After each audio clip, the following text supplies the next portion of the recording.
Hola, buenos días. A continuación vamos a hacer una presentación breve sobre los tipos de compresores herméticos que existen en el mercado, en concreto desde el punto de vista de los motores, que es lo que más me interesa, como una aplicación de tipos de motores tanto monofásicos como trifásicos. Los compresores herméticos se utilizan mucho bueno, aquí tenemos un ejemplo, se utilizan mucho para producir frío en instalaciones de poca potencia, por ejemplo, una nevera, un mural pequeñito de tipo para restaurantes. También lo encontramos en aires acondicionados. Y entonces, una de las peculiaridades es que como son pequeños, normalmente están situados en instalaciones que se alimentan desde redes monofásicas. Y por tanto, pues lo habitual es que utilicemos un tipo de motor para ese tipo de redes. La solución primera que se nos ocurre son los motores monofásicos. Entonces, bueno, aquí tenemos que se puede observar lo que es el bornero de un compresor hermético. Internamente tenemos el compresor con la entrada y las salidas de gases.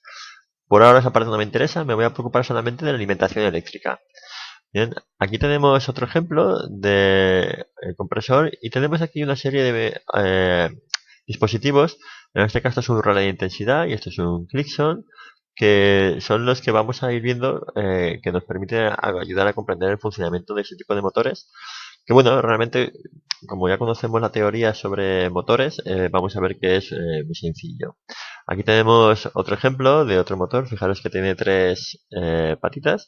En este caso aquí tenemos un condensador, lo cual nos hace intuir que va a ser un condensador para el arranque o para la conversión de trifásico a monofásico.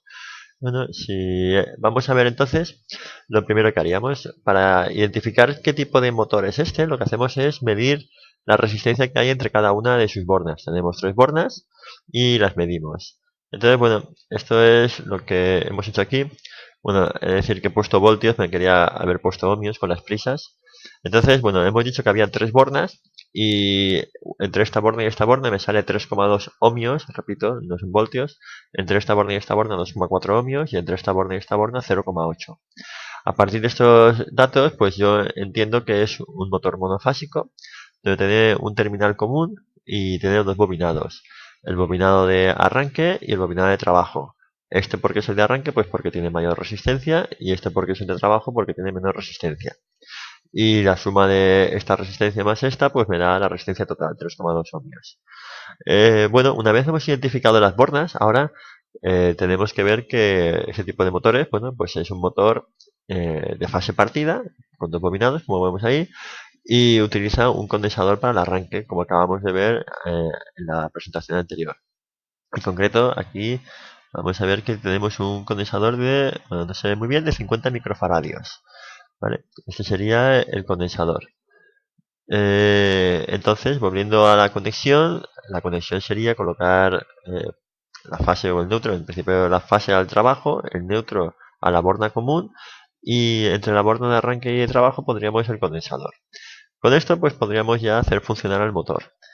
Bueno, lo que pasa es que la mayoría de las veces tenemos un dispositivo, un contacto que nos va a hacer que se va a abrir en el momento de que, o sea, una vez se haya producido el arranque, abrimos este contacto y bueno, y desconectamos la bobina de arranque y solo funciona la de trabajo, con lo cual conseguimos mejor prestaciones al motor. Entonces, para hacer esta operación, además de para protegerlo, tenemos aquí una serie de dispositivos. Los más habituales en frío son este que vemos aquí, que es un relé de intensidad, ahora explicaremos el funcionamiento, o este de aquí, que es un APTC o un relé térmico. Y luego tenemos también aquí no se ve muy bien, pero esto es una especie como de volante de inercia que cuando empieza a girar pues se desplaza hacia el exterior y unas levas lo que hacen es mover un contacto interno que lo que hace es desconectar. En este caso sería un relé centrífugo o un interruptor centrífugo, de forma que cuando haya cogido velocidad, en este caso se abre. Y aquí tendremos el dispositivo típico de protección, que es un Clixon, que es el equivalente a un relé térmico, una especie como de lámina bimetálica que se curva, el equivalente eso, al guardamotor. Lo que pasa es que para poca potencia. Vamos a ver algunos ejemplos y vamos a ver cómo funciona. Entonces, bueno, aquí tenemos montado un compresor con un arranque de tipo PTC. acabamos de ver. Entonces, bueno, aquí tenemos el dispositivo interno, como sería un relé PTC, básicamente una termoinstancia. Lo que tenemos aquí es, pues eso, un dispositivo que cuando se calienta, pues abre el contacto.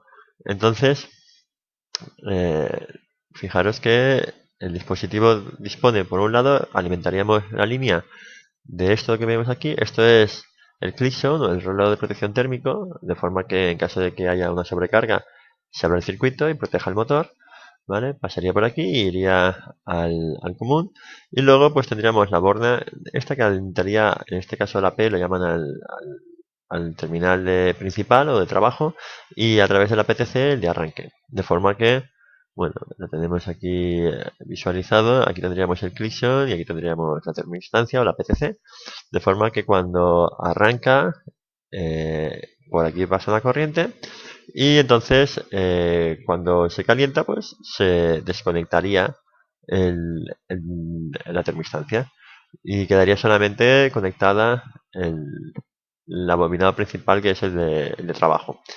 Fijaros que esto lo que va a producir es que si yo arranco el compresor y lo apago y lo quiero arrancar inmediatamente, voy a tener que esperar un tiempo a que se enfríe la termoinstancia, porque no puedo hacer una parada y un arranque rápido. ¿Vale? Entonces, bueno, este no es el mejor sistema, pero es uno que se utiliza. Actualmente hay un sistema, bueno, otro sistema también bastante utilizado, es el del relé de intensidad, que hemos visto antes. Aquí tenemos el clickzone, aquí tendríamos la estructura. Entonces, el relé de intensidad eh, lo tenemos, bueno, aquí no se ve muy bien, acabamos de verlo en la transparencia anterior. Lo que tenemos aquí es una bobina, de forma que cuando pasa la corriente, lo que hace es cerrar el contacto, si la corriente es suficientemente alta. Entonces, fijaros que al principio el contacto está abierto, la corriente solo pasa por el bobinado de principal. Como si conectamos sobre el principal, el motor no gira, entonces está trabajando como si estuviera el rotor bloqueado, la intensidad es muy elevada y entonces produce que se cierre el contacto.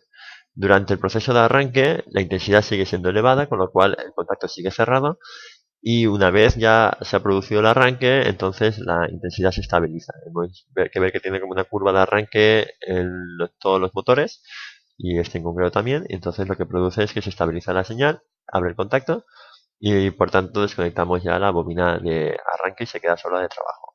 Este tiene la ventaja de que no tiene el problema de que requiere bueno, esperar a que se enfríe en caso de que hayamos hecho un arranque y una parada hace poco tiempo. Bueno, aquí se ve el clickzone y aquí se ve el relé de intensidad. Bueno, volviendo al anterior, aquí podemos volver a visualizar el relé de intensidad que acabamos de hablar y el relé tipo PTC que estábamos hablando y el clickzone, ¿vale? Bueno, pues con esto tendríamos explicado un poco los compresores más típicos que nos encontramos en frío, como hemos dicho, a nivel de poca potencia, donde los motores están pensados para conectarse a redes monofásicas. Este tipo de motores, bueno, pues vemos que tienen un rendimiento en torno a un 60 o un 70%, no son los mejores, es un motor no del todo malo, pero cada vez más la presión para conseguir mayores eficiencias, tanto en todo ese tipo de equipos, por ejemplo en las neveras, que tengan una clasificación energética tipo A, pues obliga a utilizar motores que tengan mejor rendimiento. Entonces, la segunda opción que se utiliza, y la que típicamente en aire acondicionado se refleja como de inverter tipo AC, lo que hacen es colocar un motor asíncrono trifásico. Entonces, bueno, el motor asíncrono trifásico, fijaros que tiene también tres bornas, con lo cual es fácilmente confundible con el motor monofásico. La diferencia fundamental es que al medir la resistencia vemos que las tres bobinados tienen la misma resistencia, lo cual ya nos da una idea de que el motor, en vez de ser monofásico de fase partida, es un motor asíncrono trifásico. Y bueno, y la pregunta es, ¿y cómo conecto un motor asíncrono trifásico a una red monofásica? Y además, ¿cómo sacarle mayor rendimiento a dicho motor? Bueno, pues añadiéndole un variador de frecuencia. Entonces la estructura es un variador de frecuencia alimentado en monofásica y que produce una red trifásica pseudosenoidal que alimenta el motor asíncrono trifásico. Y bueno, como hemos visto ya en algunos montajes previos y veremos más adelante cuando tratemos los variadores de frecuencia, el rendimiento que se le saca a este tipo de conjunto, motor asíncrono trifásico y variador, pues ya se sube bastante con respecto al monofásico, a lo mejor de un 60 a un 80% de rendimiento. Pero bueno, no queda ahí la cosa, la presión por conseguir rendimientos mejores hace que a este motor asíncrono trifásico le vamos a mejorar todavía el rendimiento utilizando un motor de tipo síncrono de imán permanente. Esos son el último tipo de motores que hemos visto. Recordamos que el estator del motor síncrono de imán permanente es un parecido al del asíncrono, es decir, que las tres bobinas serán iguales y lo que producen es un campo magnético giratorio en su interior. La diferencia es que aquí dentro tenemos un, un rotor de jaula de ardilla que hace falta producir unas corrientes de inducción para que se gire, pero en cambio en el motor síncrono de imán permanente eliminamos el rotor de jaula de ardilla y colocamos un rotor con imanes permanentes, normalmente de neodimio. Esto lo que hace es que, bueno, mejoramos el rendimiento puesto que no necesitamos crear o inducir esas corrientes en el rotor para que trabaje. El procedimiento para que funcione ese tipo de motores, pues bueno, el problema que tienen es el que necesitan sí o sí trabajar con un variador de frecuencia que además no trabaje como los variadores de frecuencia de los inverter AC, es decir, que no tenga lo que llaman un control de velocidad tipo escalar. Hace falta un control de velocidad por flujo, un control de flujo. Bueno, es un poquito más complicado, pero básicamente es un tipo de control que hace el variador de frecuencia que, que, bueno, pues le saca todavía, bueno, es necesario para poder manejar ese tipo de motores. Entonces, claro, la estructura que nos encontramos es análoga a la anterior. Tendríamos entonces una alimentación monofásica, un valor de frecuencia que, bueno, en el caso del tipo de aires acondicionados, por ejemplo, está todo integrado en la electrónica de lo que es el aire acondicionado o del compresor y por lo tanto no se puede ver, es externa, pero es una electrónica que no está diferenciada. Pero bueno, es básicamente una alimentación monofásica, un valor de frecuencia de control de flujo y un motor síncrono y imagen permanente. Bueno, aquí he de decir un pequeño detalle con respecto al inverter AC e inverter DC.